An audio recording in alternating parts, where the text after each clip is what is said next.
Hello, my name is Rachel Vidok, and I, like millions of Americans, wake up every day dreading and resenting my 9 to 5.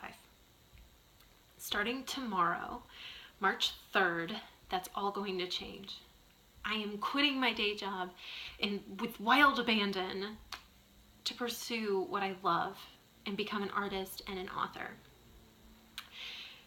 Many Americans can't move forward without this reassurance that everything's going to be okay, that the money's going to be there, that you're going to have your medical insurance met. And this is something that's reinforced in our culture. We are constantly bombarded with destructive and invalid advice. And that reinforces this idea that we need that reassurance, that we need that check every 2 weeks. And we only hear from the successful, that's what I call them, people who have stricken out on their own and made it. And the thing is that they're not vulnerable. None of the people we talk to are vulnerable.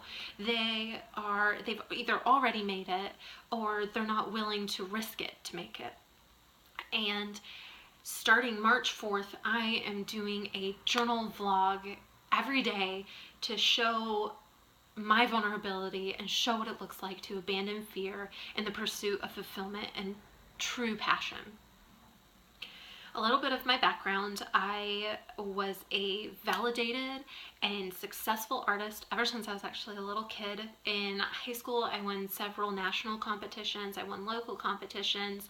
I was accepted to Governor's School for the Arts, which is, I'm a Tennessee native, so that's done in Tennessee. And I got to spend a summer getting to go through college courses. It's highly competitive, so I was very proud to be able to go to that. And when I got done with high school, it was obvious. I knew what I was going to do. I'd known my whole life that I was going to be an artist. And I only applied to 2 schools because I'm very headstrong and I knew what I wanted. So I applied to the School of the Art Institute of Chicago and Appalachian State University. I was accepted to both and decided to go to Appalachian State because I wanted to be out of state, but I also wanted a smaller city. I wanted to be closer to nature, and I wanted that diverse student body, that diverse student population. Too many artists in one room makes me kind of uncomfortable.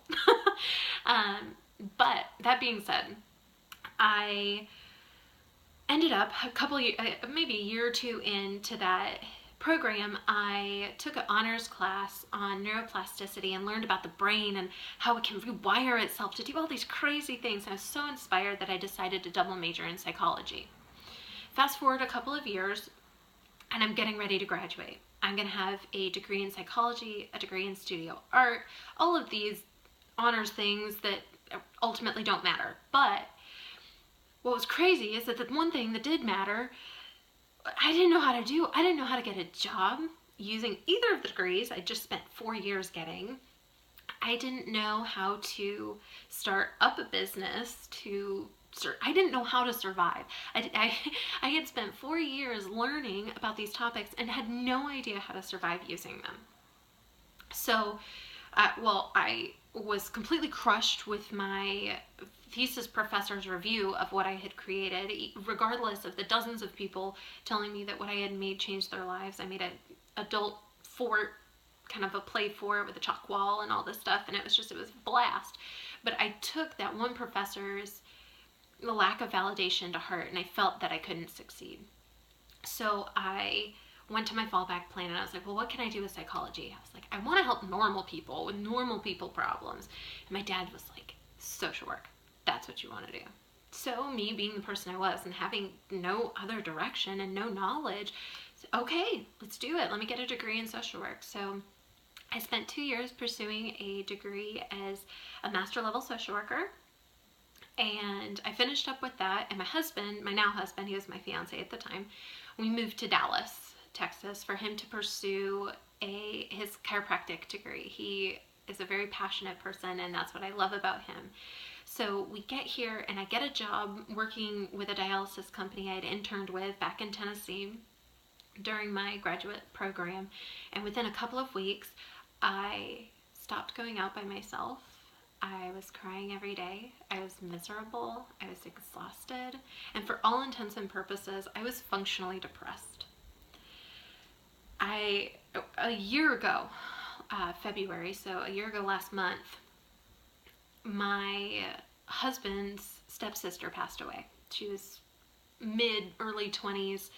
None of us, we didn't even know it was coming, and I was in such shock, and it spurred this idea of, what am I doing with my life? And I had this mental image of me pinned between a car and a tree, dying, and thinking to myself, am I proud of the decisions I made today?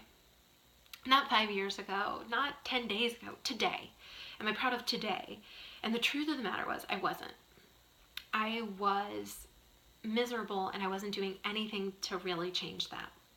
So over the next couple of months, I got a little distracted because I was planning my wedding and getting married and all of those things. And following that, I decided to make the change. I figured out about life coaching, which is helping normal people and normal people problems. Social work, you're getting people to baseline. You're getting people's basic needs met. You're getting people to surviving. And then with life coaching, you're getting people from surviving to thriving. You're getting people to enjoy life, to be fulfilled, and that's what I wanted. So I took this internationally recognized education on that for several months, and it was amazing, and I loved every minute of it. So I'm thinking to myself, I've got this company that I like working for, but I hate my job, so how could I integrate this life coaching into this company? So I tried doing that, and long story short, it was a complete flop. It was like a continually rerouted call where it was, oh, sorry, we can't talk to you, talk to this person. Oh, sorry, we can't really help you, talk to this person. And I realized that I couldn't stay in that company. I couldn't work for a company anymore because I couldn't deal with that, like knowing I could help and physically not being in a position to do that. So I started looking at options outside of that company. I started taking a lot of free WebExes on marketing and just absorbing as much free information as I could. But then I saw one guy and I just loved him to death, so I decided to invest in him.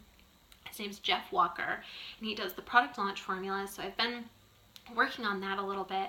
But what was so cool is that when you hook up with the right people, you continue to meet more of the right people. So he sent out this email giving information on this guy whose name was Dean Graziosi. So cool. He said something that just absolutely just flipped a switch in my brain that got me to see things the way I needed to. He said, stop trying to get better at your weaknesses. This is the first time in my life that I had been told by an authoritative figure that I didn't have to know it all, that I didn't have to do it all, that I didn't have to be an island, that I could rely on other people and it was going to be okay. That I could still do really, really well and rely on other people. That I couldn't do it all myself, and that's not realistic. And then what he said, he followed that up with, become the best at what you're already great at.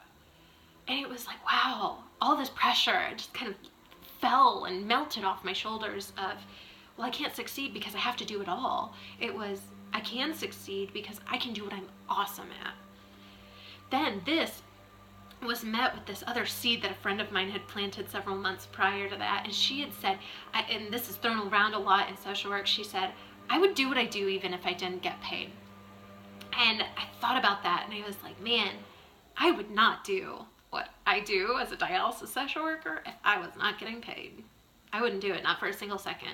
I had a neighbor who would ask questions because her son was on dialysis, and all I could think about when she was talking to me is, I'm not getting paid, I'm not on the clock, I don't want to talk about this.